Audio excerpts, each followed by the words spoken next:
Now let us talk about the coding system for TML strain gauge. As my main references are based on the informations given by the company, and I was first being exposed to TML product when I did my postgraduate study. So far I only familiar about the TML strain gauge. If you are using the other brand, the coding system will be different. In these videos, we're going to focus on the TML strain gauge only. This is the typical coding system for TML strain gauge. The coding here helps to carry significant informations while you are ordering and purchasing for TML strain gauge. It serves as a reference to the supplier and the researcher as references to certain specific strain gauge due to a wide variety in terms of the types, specifications, applications, as well as the design of strain gauge. Taking this coding as a reference, the first alphabet here represents the gauge series. We have F series, which is meant for general purposes. We have PF series and P series, which is meant for the concrete uses, and many others. You may acquire the relevant information from the strain gauge catalog as given by the company. You can easily download the references from the internet. This is how it looks like in the references. Next, the second group of alphabet represent the pattern configurations. The relevant details are listed here.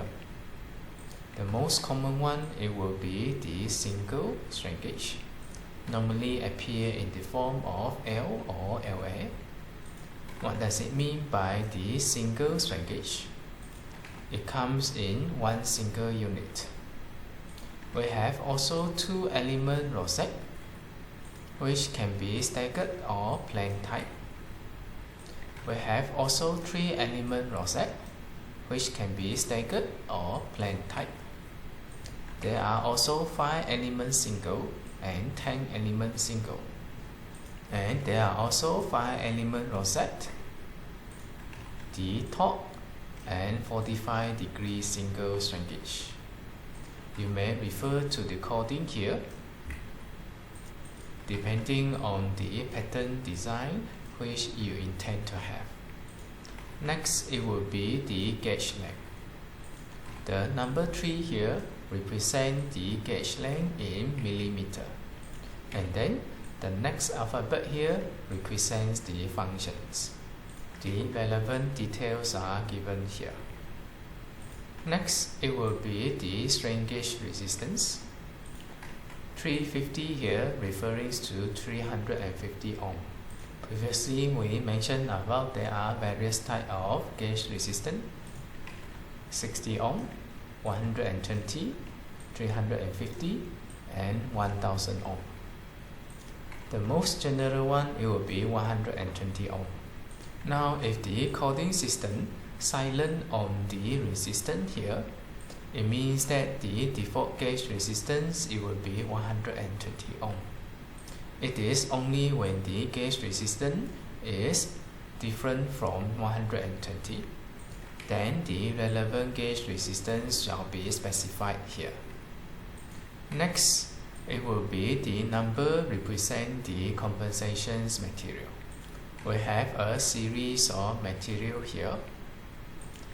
Number 11 here representing the mild steel as the compensation material. The negative F here represent the options negative F. The relevant descriptions you may refer to the reference. The last part here is referring to the lead wire. These are the lead wire. You know that strain gauge can come in 2 forms.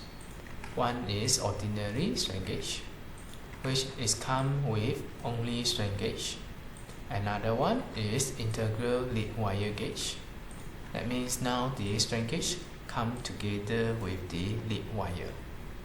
Now if the strain gauge come together with lead wire, the specifications of the lead wire will have to be provided, and thus it shall be coded in terms of the coding systems of the strain gauge.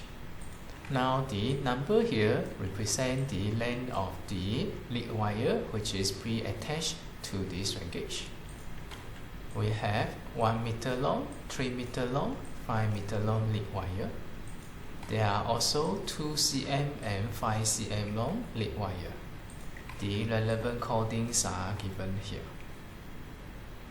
And then the coding here represent the soffit code of the pre-attached lead wire. There is quite a full list of the lead wire. You may refer to the details.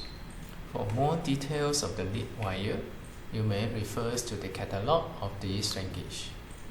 There is a wide variety of the lead wire in terms of the diameter or cross-sectional area, in terms of the applicable temperature, total resistance of lead wire, outer insulated dimension, length per row, as well as the color. I believe by the time that you need to deal with the lead wire, you are already an advanced user. This has already exceeded my competence level. My personal experience with the strain gauge were the most basic form, and very often I use strain gauge come together with the lead wire. Occasionally I use strain gauge without any lead wire. This will require me to do some soldering and connecting to the lead wire. I find it quite troublesome, and I only need to do some basic measurements. Therefore, my personal applications of the strain gauge is still at the elementary level. Should you require more advanced applications, you may need to consult the TML personnel or their suppliers. They shall be able to advise you in terms of the application. Now, knowing the concept of the coding system, let us try some examples. Let's see how can you interpret the coding of the strain gauge. Based on the coding here, the F here referring to the F series. It is for the general purpose. LA here, you may refer to the table here. You know that it is a single strain gauge. The strain gauge should look something like this. And then the 3 here is referring to 3 mm gauge length. Number 11 here is referring to the self-temperature compensated material. Based on the information given in the table, it is referring to the mild steel. And then 5LT here is referring to the lead wire, which is 5 meter long, as well as the specifications of the lead wire. No info is provided in terms of the strain gauge resistance. That means you know that the gauge resistance now is 120 ohm. What you see here, the coding system here is designed in such a way that there is no repeated terminologies. You should be able to identify the relevant information based on the specifications of the coding system given in the catalog. Based on the information that you have with this strain gauge, you know that this is the strain gauge used for general purpose, very likely being used to measure the strength of metal, and it comes together with 5 meter long lead wire. Based on the strain gauge length, which is 3 mm, you know that the measurements of the strength are quite regional by referring to the gauge length as well as the applications. This kind of gauge length is meant for metals and general use. Now let us try another example. P here represents the applications for concrete. This can be referred from the table here. P, concrete use, and polyester wire gauge. L here represents the single strain gauge. 60 here represents 60 mm gauge length. And 11 here represents the self-temperature compensated material. The strain gauge looks something like this.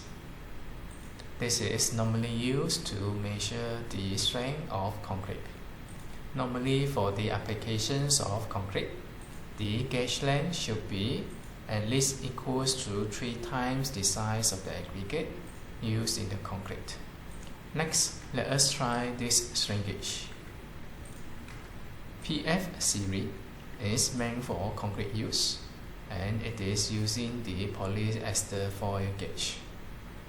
You see the differences in terms of the strain gauge here. This one is made of wire, and this one is made of foil. If you cannot imagine, maybe this gives you a better comparisons. Wire gauge looks something like this, and foil gauge will have some grits here. And then L here represents single strain gauge. 30 here represents 30 mm gauge length. Remember, the gauge length here is referring to this distance instead of this distance. The gauge length is referring to the distance here. For a 30 mm gauge length, you will expect the entire strain gauge here is going to be larger than 30 mm, which in this case is 40 mm. And then the rest, it will be similar to what we've seen in the other examples.